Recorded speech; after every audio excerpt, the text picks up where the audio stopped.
오늘 요한계시록 우리 1장 말씀 다시 한번 묵상할 텐데요, 저와 함께 아마 앞으로 한 2주 정도 더 1장을 묵상을 할 겁니다. 왜냐하면 1장은 굉장히 중요하거든요.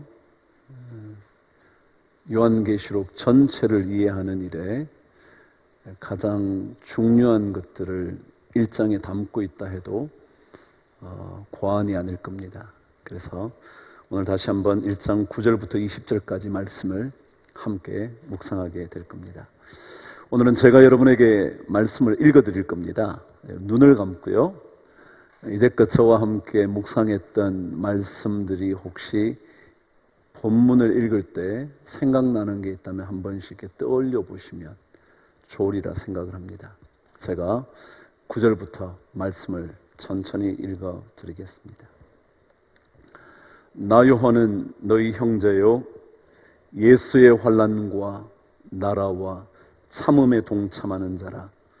하나님의 말씀과 예수를 증언하였으므로 말미암아 밤모라 하는 섬에 있었더니 주의 날에 내가 성령에 감동되어 내 뒤에서 나는 나팔 소리 같은 큰 음성을 들으니 이르되 내가 보는 것을 두루마리에 써서 에베소, 서머나, 버가모, 두아디라, 사데, 빌라델비아, 라오디게아 등 7 교회에 보내라 하시기로, 몸을 돌이켜 나에게 말한 음성을 알아보려고 돌이킬 때에 7 금촛대를 보았는데 촛대 사이에 인자 같은 이가 발에 끌리는 옷을 입고 가슴에 금띠를 띠고 그의 머리와 털의 희기가 흰 양털 같고 눈 같으며 그의 눈은 불꽃 같고 그의 발은 풀무불에 단련한 빛난 주석 같고 그의 음성은 많은 물소리와 같으며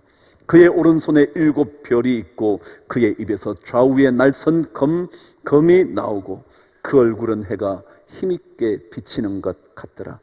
내가 볼 때에 그의 발 앞에 엎드러져 죽은 자 같이 되매 그가 오른손을 내게 얹고 이르시되 두려워하지 말라. 나는 처음이요 마지막이라. 곧 살아있는 자라. 내가 전에 죽었으므라. 볼지어다 이제 세세토록 살아있어 사망과 음부의 열쇠를 가졌노니 그러므로 내가 본 것과 지금 있는 일과 장차 될 일을 기록하라. 내가 본 것은 내 오른손에 7 별의 비밀과 또 7 금촛대라. 7 별은 7 교회의 사자요 7 촛대는 7 교회니라. 아멘.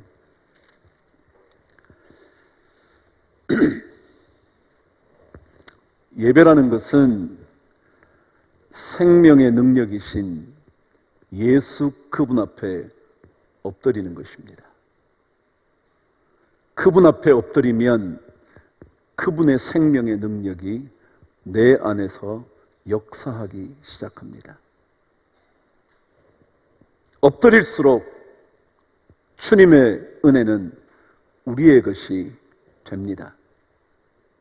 하나님을 만난 사람이라면 그분 앞에 엎드립니다. 모세가 하나님의 사자를 만났을 때 그의 발 앞에 엎드린 것처럼 사도 바울이 되기 전 사울이 다메섹에서 하늘의 음성을 들었을 때 엎드러진 것처럼 베드로가 그물을 깊은 곳에 던지라 말씀하신 주님 앞에 엎드려진 것처럼 예수를 만난 사람이라면 누구나 하나님 앞에, 그 주님 앞에 엎드리기 시작합니다. 왜냐하면 엎드리기 시작할 때 복이 시작되거든요. 엎드리기 시작할 때 하나님의 놀라운 역사가 우리 안에서 작동하기 시작하거든요. 그러니까 주님 앞에 엎드려 사는 것 억울해할 필요가 없습니다. 오히려 엎드릴수록 기적은 여러분과 저의 것이 될 거거든요. 그게 바로 예배입니다. 마치 죽은 자처럼 엎드러지는 것, 이게 예배의 본질일 겁니다. 지난주에 제가 TV 프로그램 하나를 보게 됐습니다. 우연히 채널을 돌렸는데 인간극장이라는 프로그램이었습니다. 여러분 보셨나요? 그 인간극장의 그날 주제는 열녀, 해녀, 정미씨라는 내용이었습니다. 41살이 된 그녀가 물질을 배우기 시작한 해녀의 삶을 시작한 이야기였습니다. 그녀가 해녀가 되기 전 옷가게를 하면서 10여 년의 세월을 보내다가 마침내 바닷속으로 뛰어드는 해녀가 되겠다 한 거죠. 그래서 거기 보면 그녀가 하나 둘씩 물질의 방법을 물속에 뛰어들어 그 바닷속의 것들을 캐내어가는 그 작업을 배우기 시작을 합니다. 그곳 해녀 아주머니들을 어머니라 부르면서 살갑게 대하면서 하나 둘씩 익혀가는 거죠. 그런데 어느 날 그녀의 남편을 해녀 아주머니들이 만나게 됩니다. 그 만난 자리에서 남편에게 들려준 이야기에는 제 마음을 움직이는 감동의 이야기 하나가 있었습니다. 해녀 아주머니, 어머니 한 분이 말씀을 하는 겁니다. 우리 해녀의 인생은 바다만 바라보며 사는 인생입니다. 라는 것이었습니다. 우리 해녀들의 인생은 바다만 바라보고 사는 삶이라고. 그러더니 말을 덧붙입니다. 바다만 바라보고 사는 인생이기 때문에 우리의 삶은 성실합니다. 당신의 아내가 해녀가 된 것 참 복된 일일 겁니다. 왜냐하면 그녀의 삶이 성실해질 것이기 때문입니다. 그러는 거예요. 해녀의 삶이 뭐냐 하면 바다만 바라보고 산다는 겁니다. 바다 하나만 보고 산다는 겁니다. 다른 모든 것들을 제쳐두고 바다만 바라보고 사는 삶, 그게 해녀라.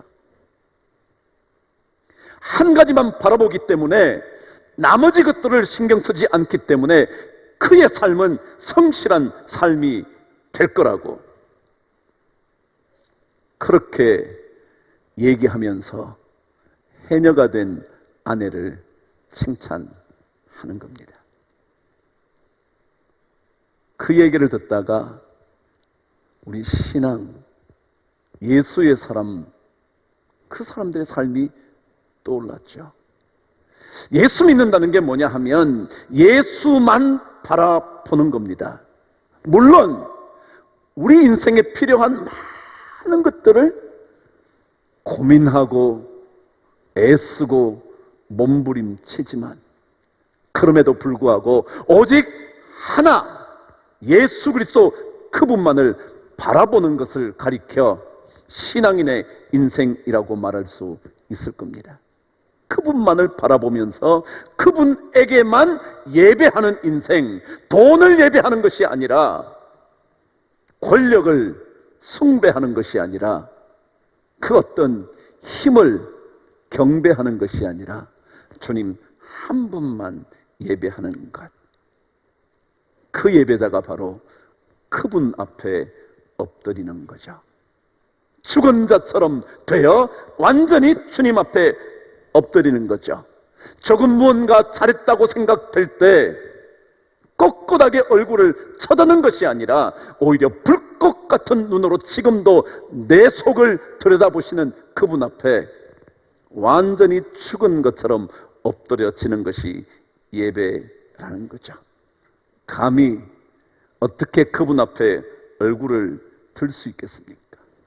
우리를 들여다보면 들여다볼수록 우리 안에 꿈틀거리는 수많은 죄악들이 있는데 어찌 그것을 숨겨놓고 아무렇지도 않은 듯 주님 앞에 큰 소리를 칠 수 있겠습니까? 너나 잘해, 너보다는 내가 잘하잖아 라고 말할 수 있겠냔 말이죠. 하나님 앞에 엎드리는 사람은 나를 불꽃 같은 눈으로 살피시는 하나님, 그분 앞에 엎드리는 것이기 때문에 결코 우리는 꼿꼿하게 서 있는 인생 될 수 없다는 거죠. 예레미야 20장 12절에는 그래서 이렇게 기록하는 겁니다. 의인을 시험하사 그 배부와 심장을 보시는 만군의 여호와라고 말했죠.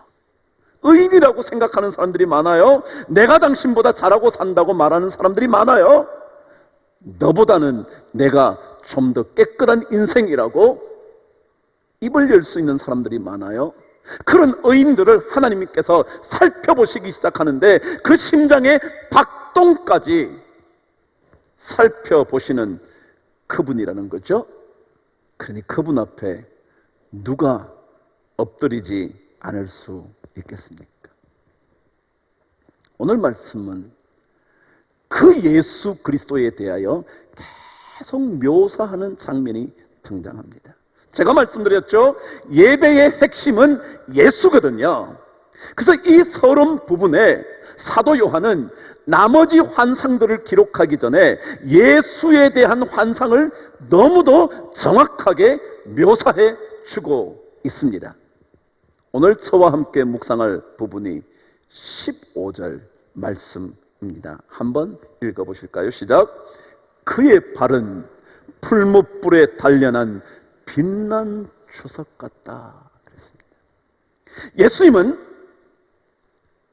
발에 끌리는 옷을 입고 가슴에 금띠를 띠고 그의 머리와 털이 희기가 양털 같고 눈 같은 그분인 불꽃 같은 눈으로 우리를 살피시는 그분이 오늘 성경은 어떻게 표현되어 있냐면 그의 발은 풀무불에 단련한 빛난 주석 같다 그랬습니다.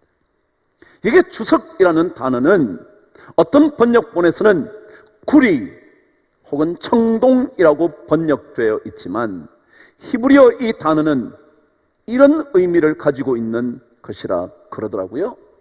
금강석, 뭐죠? 다이아몬드요. 다이아몬드가 빛이 나는 것처럼 빛나는 발을 가지신 분이다, 그렇게 기록되어 있습니다. 무슨 뜻일까요? 여러분, 풀무불에서 모든 불순물을 제거하고 가장 빛나는 다이아몬드를 한번 비추어 본다고 생각해 보시죠. 얼마나 아름답게 빛이 나는지. 이것이 무슨 의미를 가지느냐 하면 예수 그리스도의 영광이라는 겁니다. 여러분, 영광이란 뜻이 뭐라 그랬죠? 빛날 영, 그리고 빛광이잖아요. 그러니까 영광이란 뜻은 빛난다는 겁니다. 얼마나 빛이 나는지 다메섹에서 사울에게 그 빛이 비치자 사울은 눈의 시력을 잃어버립니다. 그 정도로 빛나는 것, 그거죠. 그게 예수 그리스도의 영광이라는 것입니다. 구약 성경은 하나님의 영광이 비치게 되면 누구도 살아남을 수 없다고 생각을 했습니다. 그래서 아무도 하나님의 얼굴을 볼 생각을 못했죠. 왜요? 그의 얼굴에서부터 비치는 영광의 빛으로 인하여 인간은 죽을 수밖에 없다고 생각했거든요. 그게 영광이라는 뜻입니다. 그것이 오늘 말씀에 나타난 빛나는 주석 같다는 의미입니다. 출애굽기 40장에도요 성막 안에, 성막을 비치는 성막 속에 여호와의 영광이 충만했다, 가득했다는 거예요. 얼마나 그 영광이 엄청났던지 모세라는 사람조차 그 성막에 들어갈 수도 없었다고 기록합니다. 하나님의 영광이 얼마나 놀라운지, 얼마나 빛이 나는지 그 성막 안으로 감히 들어갈 수 없다라는 거죠. 그래요? 감히 바라다 볼 수도 없는 빛나는 영광이 예수 그리스도의 모습이라는 거예요. 그래서 그분이 우리에게 비추면 마치 사울이 엎드려진 것처럼 우리도 그렇게 엎드려져야 한다라는 거죠. 다메섹에서 바라보았던 그 빛이 바로 예수 그리스도의 영광의 빛이죠. 보는 순간 눈이 멀어 버릴 정도의 영광의 빛이요. 그분의 발이 그런 정도로 빛난다면 머리끝은 얼마나 엄청날까를 기록해 놓은 본문이죠. 우리가 예배라는 것이 하나님 앞에 엎드린다 그랬잖아요. 우리의 삶을 불꽃 같은 눈으로 살피실 뿐만 아니라 우리를 비추는데 감히 바라다 보다가는 죽을 수밖에 없을 정도의 빛이 비치기 때문에 우리는 그분 앞에 엎드려지는 거죠. 그 빛으로 비치면 우리 안에 숨어있는 것들이 다 드러납니다. 구석구석에 숨겨진 죄악들을 바라다 볼 수밖에 없습니다. 그래서 우리는 주님 앞에, 주님의 영광의 빛 앞에 엎드려져야 한다는 것, 그게 바로 예배의 본질이라는 거죠. 그런데 오늘 성경은 그 영광의 빛에 대한 얘기를 하고 난 다음 이어진 이야기가, 예수 그리스도의 또 다른 모습의 이야기가 이렇게 기록되어 있습니다. 15절 뒷부분입니다. 저와 함께 읽어보실까요? 시작.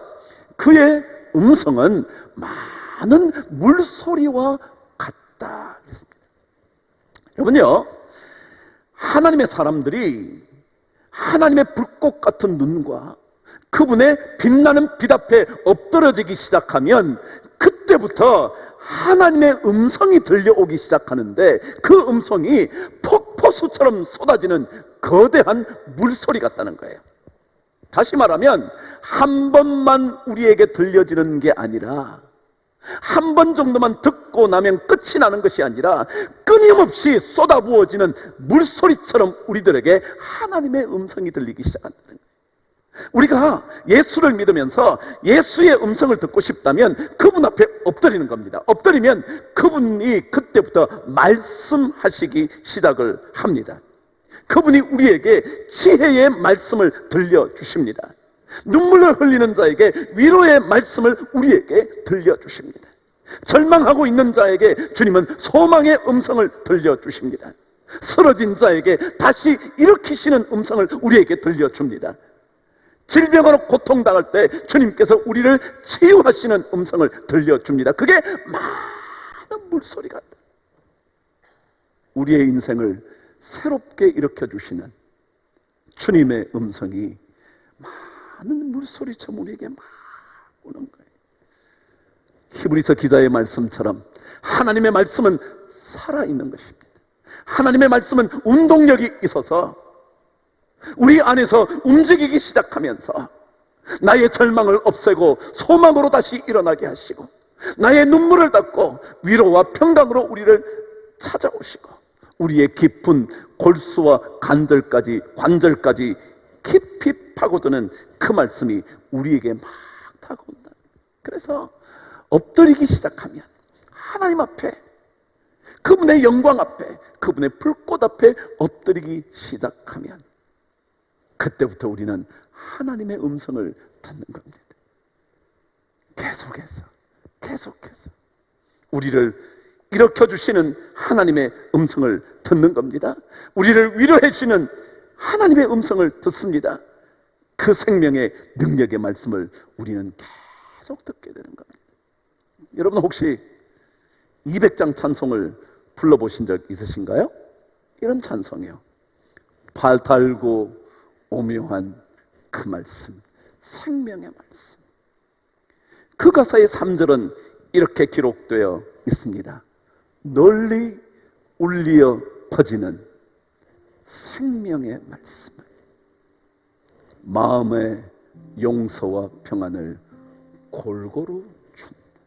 여러분, 하나님의 음성이 들리기 시작하면요, 우리 마음 안에 그 죄악들이 씻김 받고요, 우리 안에 평안이 막 찾아옵니다. 2절 가서는 이렇습니다.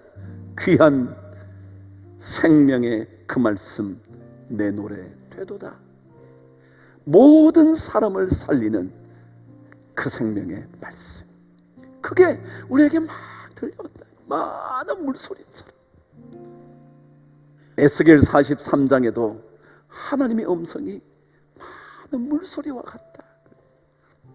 그럼 오늘 이 찬송 한번 불러보세요. 하나님 앞에 엎드리는, 하나님께 예배하는 여러분과 저에게 이 생명의 말씀이 막 몰려오는 거예요. 3절 여러분과 함께 불러보도록 하죠. 널리 울리어 퍼지는, 널리 울리어 퍼지는 생명의 말씀은 마음의 용서와 평안을 골고루 주나니 다만 예수 말씀 듣고 복을 받네. 아름답고 귀한 말씀 생명샘이로다.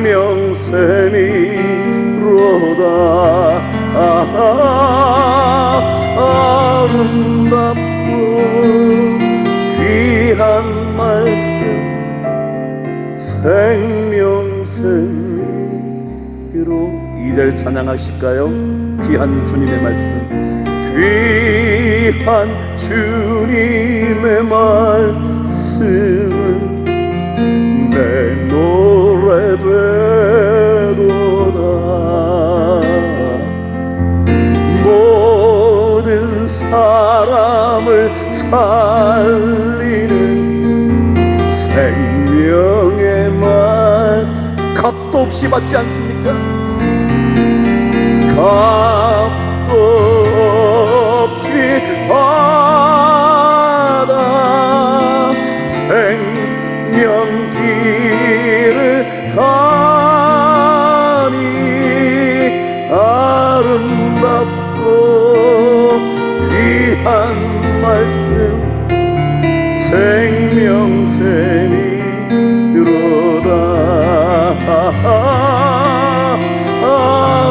아름답고 귀한 말씀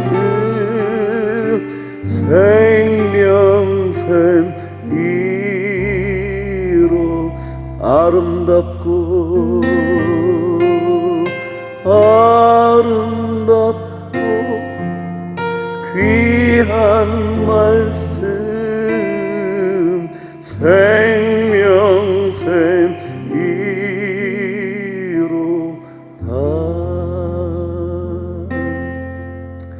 여러분, 하나님께 엎드릴 때 죽은 듯이 엎드려져 예배하며 그분만 바라보는 자에게 주님은 이 생명의 말씀을 많은 물소리처럼 들려주십니다. 하나님의 음성을 듣기를 원하신다면 여러분, 그분 앞에 엎드리는 거예요. 그분 앞에 예배하는 거예요. 그때 하나님의 놀라운 능력의 말씀이, 주의 능력의 말씀이, 생명의 말씀이, 우리를 살리는 그 말씀이 우리에게 점점 더 다가오는 겁니다. 우리나라에 최고의 찻잔을 만드는 명인 한 분이 계시다 그럽니다. 민영기 도예가랍니다. 그분이 일본의 5대 도예 가문 중 하나인 나가자토 가문에서 5년의 도제 수업을 받습니다. 그곳에서 그가 끊임없이 1년에 수십 차례 가마에 불을 넣어 빚고 깨고 빚고 깨고 그러면서 계속 훈련을 받습니다. 근데 그때 그를 찾아온 도쿄 국립박물관장이 그에게 이런 도전을 합니다. 영혼이 깃들지 않는 차그릇으로는 차맛을 낼 수가 없다네. 그런 차그릇으로는 두 번 다시 차를 마시지 않는 법이지. 그러면서 그에게 영혼이 담긴 차그릇을 만들려고 독려하는 겁니다. 그래서 이 민영기 씨가 어떻게 하면 영혼이 담긴 차그릇을 만들 수 있을까? 그래, 내가 그 차그릇을 만들어야지. 그래서 날마다 스스로에게 영혼이 담긴 차그릇은 어떤 것일까 묻고 물으며 그릇을 빚고 깨고 그러면서 세월을 쫙 보냅니다. 근데 어느 날 자기에게 깨달음이 왔다는 거예요. 그 깨달음이 뭐냐면 영혼이 깃든 그릇을 만들려면 최고의 그런 그릇을 만들겠다는 모든 생각을 내려놓고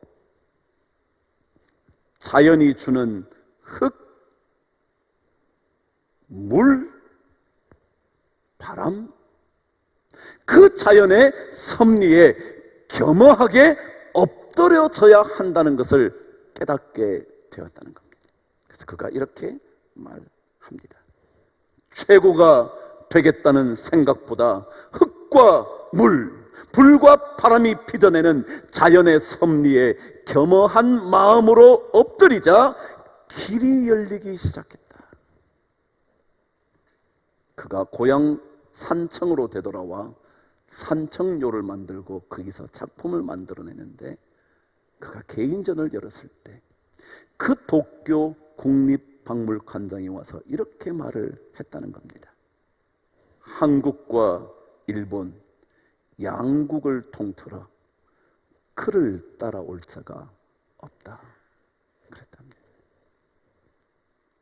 그럼 최고가 되겠다는 뜻이 아니라 영혼이 깃드는 그릇을 위하여는 자연 앞에 겸허하게 자신을 엎드리게 될 때 큰 그릇이 만들어진다. 신앙 얘기 아닌가요? 우리의 인생이요, 하나님 앞에 진짜 엎드릴 때 겸허하게 자신을 엎드려 내려놓을 때 사도 요한의 말처럼 죽은 자처럼 될 만큼 엎드려질 때 그때 하나님의 놀라운, 주님의 놀라운 것들이 우리에게 계속 움직인다는 거예요. 그의 음성은 많은 물소리와 같이 여러분과 저의 인생 가운데 계속 들려진다는 거예요. 쓰러지면 내가 있잖아, 내가 너의 능력이잖아, 내가 너의 산성이잖아, 내가 너의 피할 바위잖아. 계속 말씀하시는 거예요. 계속. 그래서 우리가 다시 새롭게 일어난다는 거예요. 예배라는 게 그런 거예요. 여러분과 제 생각, 계획, 그것들을 주님 앞에 죽은 듯이 내려놓는 순간 주께서 우리에게 들려주시는 그 놀라운 음성을 자꾸 깨달아 듣게 되는 것, 그것이 바로 예배입니다. 불꽃 같은 눈앞에, 감히 눈을 뜨고 볼 수 없는 영광의 빛 앞에 어떤 것도 무너뜨릴 수 있는 그 놀라운 하나님의 말씀, 그것을 듣게 되는 그런 은혜가 우리 모든 성도들에게, 엎드리는 예배자가 되는 그들에게 내려지는 하나님의 복을 받는 우리 모든 예배자가 되기를 간절히 축복하면서 기도합니다. 기도하겠습니다. 하나님 아버지, 우리 생각이 많고 계획이 많지만 하나님 앞에 다 죽은 것처럼 엎드러져 우리에게 들려주시는 그 놀라운 말씀의 은혜가 우리 모든 성도들에게 넘치게 하여 주시옵소서. 우리 성도들에게 그런 예배자가 되는 믿음을 한 주간 동안 붙들고 살게 하여 주옵소서. 예수님 이름으로 기도드리옵나이다. 아멘.